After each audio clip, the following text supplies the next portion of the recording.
Assalamualaikum warahmatullahi wabarakatuh. Di hadisnya tidak ada satu keterangan pun spesifik membaca amin bersamaan dengan imam. Yang ada bersamaan dengan malaika. Faman wafaqa ta'minuhu ta'minal malaikati ghufira lahu ma taqaddama min dhanbi. Demikian hadisnya tentang keutamaan amin di dalam bacaan Al-Fatihah saat sholat berjamaah. Amin sendiri itu bukan bagian dari rukun dan wajibnya sholat, tapi hal yang disunnahkan. Artinya kalaupun tidak dibacakan, tidak menggugurkan sholatnya, tidak membatalkan sholatnya. Tapi kenapa menjadi penting kata amin ini untuk diucapkan? Ada hal-hal keistimewaan, fadilah-fadilah yang mengiringinya. Di antaranya apa? Yang pertama, amin yang dibacakan itu adalah konfirmasi kesungguhan, keseriusan kita dalam memohon kepada Allah. Karena setelah iyyaka na'budu wa iyyaka nasta'in itu kita meminta, hadis qudsinya kan mengatakan seperti yang pernah saya utarakan, hadza baini wa baina 'abdi wa li 'abdi ma sa'al. Ini komitmen perjanjian antara aku dengan hambaku, kata Allah. Wa li 'abdi, kalau hambaku benar salatnya sampai kalimat ini, ma sa'al, apapun yang dia minta aku kabulkan. Sekarang gini, kalau kita ditawarkan misalnya mau minta apa, semua akan dikasih. Minta apa coba? Tuh, susah jawab tuh karena bingung, karena banyak yang diminta gitu, kan? Pengen ini, pengen itu, terus kalau di list kan makin banyak kan? Karena itu Allah mengajarkan kepada kita satu permintaan yang itu mewakili semua kebutuhan kita. Apa permintaannya? Ayat selanjutnya, ihdinas siratal mustaqim siratal ladzina an'amta 'alaihim ghairil maghdubi 'alaihim waladdallin. Kan? Ya Allah, anugerahkan, tunjukkan kepada kami as-siratal mustaqim, jalan yang lurus. Jalan yang lurus di sini tafsirnya banyak. Ya, bisa jadi kemudahan dalam berkehidupan, benar dalam beragama, beribadah lurus, bersikap lurus, bekerja lurus. Intinya semua hal-hal yang mendatangkan kemuliaan, kebaikan yang dibenarkan oleh Allah Subhanahu wa taala. Bahasa singkatnya gini deh, mau minta apa? Semua yang baik menurutmu ya Allah. Tapi bukan cuman baik, baik dan nikmat. Pilih mana? Baik tidak nikmat, atau tidak nikmat tapi baik? Baik dan nikmat kan? Nah, makanya kita minta dirinci lagi tuh, karena sebelum kita minta Allah sudah Maha tahu, makanya dirinci. Ketika ihdinas siratal mustaqim dirinci siratal ladzina an'amta 'alaihim, yaitu segala jalan pedoman berkehidupan yang lurus, yang benar, yang diiringi kenikmatan. Di rumah tangga nikmat, lurus sebagai seorang suami, seorang ayah, sebagai seorang anak, dan nikmat menjalani kehidupan rumah tangganya. Di pekerjaan begitu, kehidupan sosial begitu. Contohnya siapa saja yang pernah mendapatkan itu? Nanti dijawab di An-Nisa ayat 69. Jawabannya ada di situ. Ya, wa may yuti'illaha war rasula fa ulaika ma'al ladzina an'ama Allahu 'alaihim. Jadi kalau di Al-Fatihah siratal ladzina an'amta 'alaihim, di An-Nisa ayat 69 dan dijawab ma'al ladzina an'ama Allahu 'alaihim. Siapa mereka? Minan nabiyyina was-siddiqina wasyuhada'i was-salihin. Wa hasuna ulaika rafiqa. Jadi seperti orang dulu yang pernah mendapatinya ya Allah, siapa saja? Para nabi, orang-orang jujur, kemudian para syuhada, orang-orang saleh. Jadi ternyata ihdinas siratal mustaqim itu mahal sekali. Karena kalimat ini kalau benar diucapkan merubah kita imma menjadi orang saleh. Kalau pekerja-pekerja yang saleh, pejabat-pejabat yang saleh, pebisnis-pebisnis yang saleh, suami-suami yang saleh, pribadi-pribadi yang saleh. Jujur dalam beraktivitas.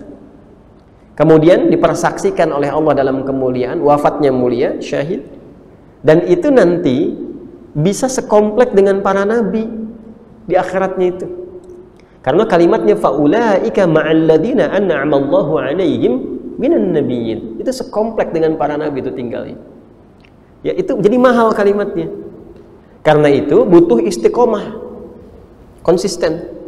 Karena butuh istiqamah, kita tutup di akhirnya dibimbing langsung oleh Allah. Ghairil maghdubi 'alaihim waladdallin. Karena ada orang-orang dulu itu yang dianugerahi yang serupa, tapi nggak istiqomah. Sudah tahu itu jalan yang benar, dieksploitasi, menyimpang dari situ. Ya, maka dilaknat oleh Allah Subhanahu wa taala. Banyak kisahnya di Al-Qur'an. Ada yang tersesat. Ya, karena petunjuk yang nabinya dibawa itu dirubah oleh umat yang selanjutnya, sehingga tidak orisinil lagi. Ya, tersesat di jalan yang keliru. Ya, tidak ada orang tersesat di jalan yang benar. Kalau tersesat itu pasti keliru. Ya. Kalau sudah di jalan yang benar, bukan tersesat lagi namanya. Ya.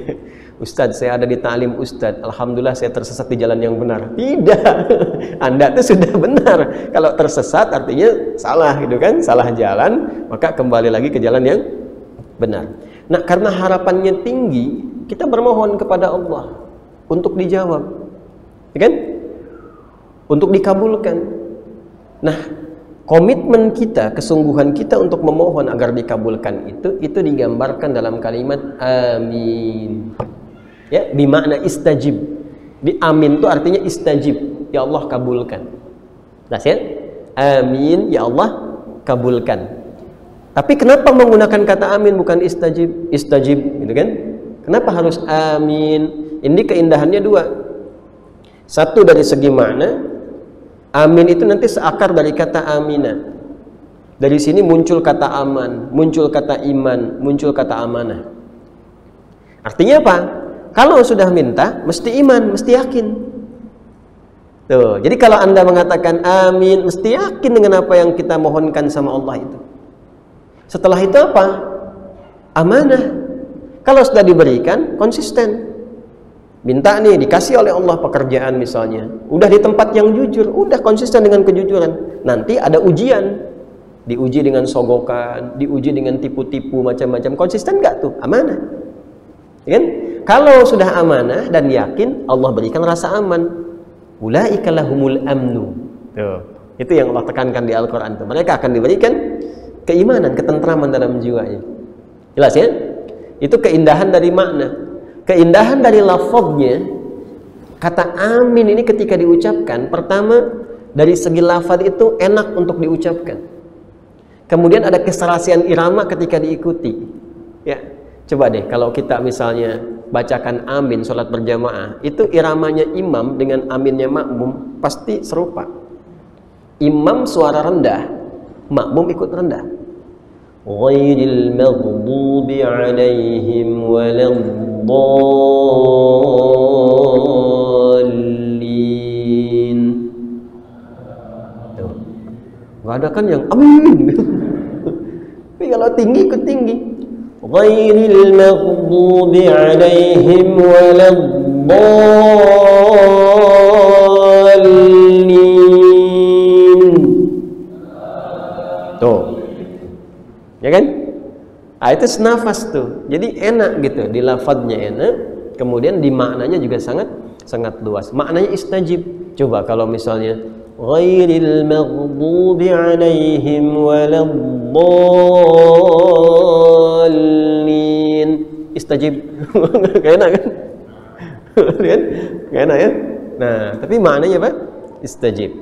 Nah, bacaan ini, keutamaan yang keduanya adalah jika bersamaan kita amin, itu jangan salah. Nabi mengisyaratkan malaikat pun ikut mengaminkan. Jadi malaikat tuh sayang sama kita itu. Begitu kita memohon kemuliaan, minta sama Allah itu, malaikat ikut mengaminkan. Amin, ya Allah kabulkan, kabulkan. Nah, kalau kalimat amin kita itu bersamaan dengan malaikat, amin bersamaan dengan malaikat, itu ghufira lahu ma taqaddama min dzambi. Bonusnya diampuni dosa orang yang amin itu sampai saat dia mengungkapkan amin. Karena mahal, suara malaikatnya nggak diperdengarkan, ya kan? Ya, kalau biasa saja kan diperdengarkan, wah, gitu ya. Nah, nanti terjadi banyak hal tuh. Bisa nggak jadi sholat tuh, tiba-tiba baru masuk masjid udah lihat sayap gitu. Jelas ya? Nah, jadi itu kalimatnya. Adapun masalahnya antara imam dengan makmum itu tidak ada satu ketentuan khusus, misalnya harus imam duluan baru makmum, tidak. Jelas ya? Kecuali yang terkait dengan gerakan-gerakan. Ya, gerakan. Kalau gerakan nggak boleh menyalahi. Imam rukuk baru kemudian makmum rukuk. Imam sujud baru makmum sujud. Jelas ya? Jangan sampai imam rukuk, makmum sujud.